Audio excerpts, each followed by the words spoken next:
Existe uma data em que o mundo quase acabou, e quase ninguém sabe. 26 de setembro de 1983, meia-noite e 15, horário de Moscou. Num bunker secreto ao sul da cidade, uma sirene dispara. A tela diz: míssil nuclear americano a caminho. O regulamento diz: reporte imediatamente. E o homem de plantão, um tenente-coronel de 44 anos, decide esperar. Esta é a história de Stanislav Petrov, o homem que salvou o mundo ao não fazer nada. 1983 foi talvez o ano mais perigoso da Guerra Fria. Estados Unidos e União Soviética somavam mais de 50 mil ogivas nucleares, prontas, apontadas, em alerta permanente. A doutrina dos dois lados era a mesma. Se o outro lançar, responda antes de ser atingido. Nos próximos minutos, o alarme da meia-noite, os 5 mísseis fantasmas, a intuição que segurou o apocalipse e o preço que o homem certo pagou por estar no lugar certo. Histórias improváveis. Episódio 16. Stanislav Petrov não era um herói de filme. Era engenheiro. Tenente-coronel das Forças de Defesa Aérea Soviéticas, 44 anos, um analista metódico que tinha ajudado a construir o próprio sistema que agora vigiava. Na noite de 25 para 26 de setembro, ele era o oficial de plantão do Centro de Alerta Antecipado Serpukhov 15, os olhos nucleares da União Soviética. O posto de onde se avisava Moscou se o fim do mundo começasse.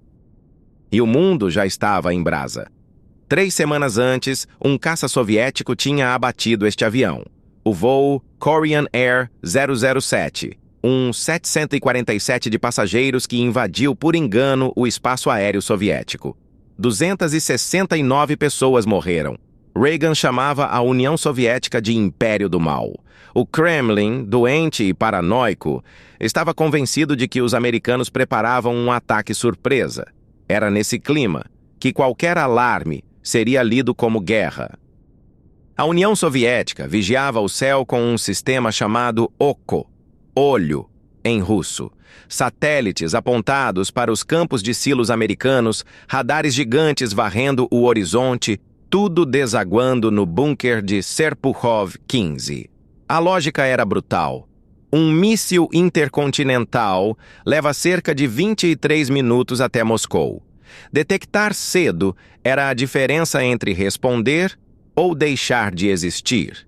E na madrugada do dia 26, esse sistema gritou: 0 hora e 15 minutos. A sirene corta o bunker. No painel em letras vermelhas, lançamento, um míssil balístico partindo dos Estados Unidos. Confiabilidade da detecção, máxima. Petrov contou que ficou paralisado por alguns segundos, o coração disparado. E antes que processasse o primeiro, o sistema acusou o segundo, depois o terceiro, o quarto, o quinto. 5 mísseis nucleares na tela voando para a União Soviética. Era isto que a tela dizia estar no ar. Mísseis Minuteman. Como este, saindo dos silos do meio-oeste americano, nas filmagens reais da Força Aérea dos Estados Unidos. 30 funcionários olhavam para Petrov, esperando. O regulamento era claro: reportar o ataque à cadeia de comando imediatamente. Ele tinha o telefone na mesa e a certeza de que, do outro lado da linha, ninguém teria tempo, nem sangue frio, para duvidar. Faça a conta com ele. 23 minutos de voo. Tire o tempo de confirmar por radar, acordar o Kremlin, reunir a liderança, decidir. Sobravam minutos. Talvez menos. Se ele reportasse ataque, a máquina de retaliação começava a girar e ninguém garantia que alguém a pararia. Se ele reportasse alarme falso e estivesse errado, os mísseis cairiam e a União Soviética morreria sem responder. Essa era a escolha na mesa. E aí entrou o que a máquina não tinha: ceticismo. Petrov raciocinou. Quem começa uma guerra mundial não começa com 5 mísseis. Começa com centenas para impedir a resposta do inimigo. O sistema Oco era novo, entregue às pressas, cheio de defeitos de infância. E os radares de solo, que enxergariam os mísseis subindo no horizonte minutos depois, não mostravam nada. Nada além de céu limpo. Ele pegou o telefone e disse: alarme falso. Mau funcionamento do sistema. Sem certeza nenhuma. Anos depois, ele admitiria. As chances eram de 50%. E então, esperou. Se estivesse errado, o mundo acabaria em 20 minutos. E a última coisa que ele teria feito na vida seria a coisa errada. Foram provavelmente os minutos mais longos já vividos por um ser humano. Nada explodiu. Não havia míssil nenhum. Pense no que estava do outro lado da confirmação. Uma liderança soviética velha, doente e convencida do pior, semanas antes de um exercício da OTAN, o Able Archer, que os próprios soviéticos suspeitavam ser o disfarce de um ataque real. Historiadores tratam aquela madrugada como um dos momentos mais perigosos da história humana. Entre o alarme e o apocalipse, houve exatamente um filtro: o julgamento de um homem cansado, num plantão de rotina.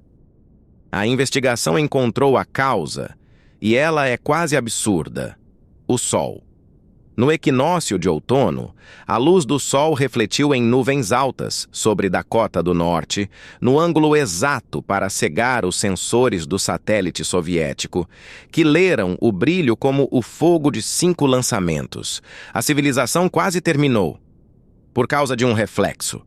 E foi salva porque um engenheiro desconfiou do próprio sistema que tinha ajudado a construir. E o herói? Foi interrogado e depois repreendido, oficialmente, por falhas no diário de bordo daquela noite. Recompensa? Nenhuma. Premiar Petrov seria admitir que o sistema bilionário tinha falhado. Ele foi transferido, aposentou-se cedo e sofreu um colapso nervoso. Cuidou da esposa, Raíza, até o câncer levá-la, e viveu num apartamento simples, nos arredores de Moscou, em silêncio absoluto. O episódio era segredo de Estado. O mundo só soube em 1998, quando o general que comandava a defesa antimísseis soviética publicou suas memórias. Aí vieram os prêmios internacionais, o Prêmio da Paz de Dresden, um documentário com Kevin Costner, O Homem que Salvou o Mundo. Petrov reagia a tudo com a mesma frase, sem sorrir. Eu só estava fazendo o meu trabalho. Fui apenas a pessoa certa, no lugar certo, na hora certa. Stanislav Petrov morreu em maio de 2017, aos 77 anos, num subúrbio de Moscou. Discreto como viveu, o mundo só ficou sabendo da morte dele meses depois, quase por acaso. Fica a lição improvável, o dia mais importante da história recente. Foi um dia em que não aconteceu nada.